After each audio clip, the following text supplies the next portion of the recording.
எனக்கு என்ன தோணுதுன்னா, இவங்க ஆட்சி இன்னவே சீர்குலைஞ்சு இருக்கு தமிழ்நாடு.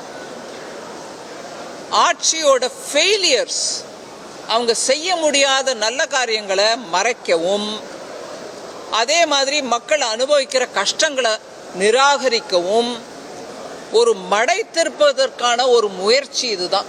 எஸ்ஐஆர் எங்களுக்கு கிடச்சிருச்சு, இப்போ அதுக்கு கொடி காட்டுவோம், வானானுவோம், எஸ்ஐஆர் தப்புன்னுவோம், அது மோடி அரசு எடுத்துகிட்டு வந்ததுன்னு சொல்லுவோன்னு மக்களை ஏமாற்ற பார்க்குறாங்க.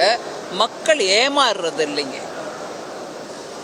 இது டிஎம்கேயோட டிப்பிக்கல் ஸ்ட்ராட்டஜி இது.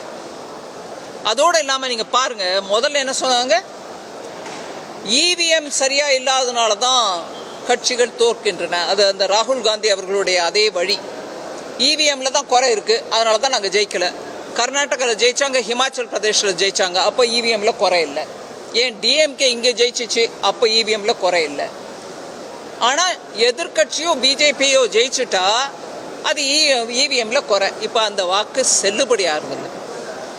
அதனால அதுலேருந்து மூவ் ஆகிட்டு அடுத்தது என்ன சொன்னாங்க, நீங்கள் ஈடியை அரசியல் ரீதியாக உபயோகிக்கிறீங்க, எதிர்கட்சியை எப்போ பாரு குவெஸ்டின் பண்ணுறீங்க, சர்வே பண்ணுறீங்க, சர்ச் பண்ணுறீங்க, அரெஸ்ட் பண்ணுறீங்க, கோர்ட்டுக்கு இழுக்கிறீங்க அப்படின்னாங்க. அதையுமே கோர்ட், சுப்ரீம் கோர்ட் மூலமாக திருப்பி சொல்கிறாங்க, இல்லைங்க கேஸ் இருக்குது, வந்திருக்குது. FATFன்னு இன்டர்நேஷ்னல் ஆர்கனைசேஷன் இருக்குது, ஃபண்டிங் ஃபார் டெரருக்கு எகெயின்ஸ்டாக பாடி. அது financial action against terror funding.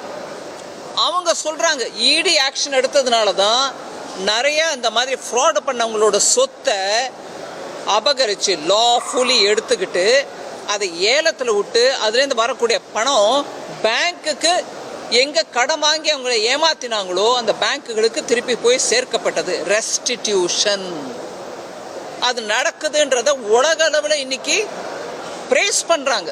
இந்த மாதிரி ஆக்ஷன் எடுத்ததுனால தான் அது நடக்குது. அதெல்லாம் மறைக்கிறதுக்கு இடி ஆக்ஷன் நாங்கள், சிபிஐ நாங்கள், இன்கம் டேக்ஸ் வருது நாங்கள். ஒரு இடத்துல கூட இன்கம் டேக்ஸ் கேஸு தப்பாகலை.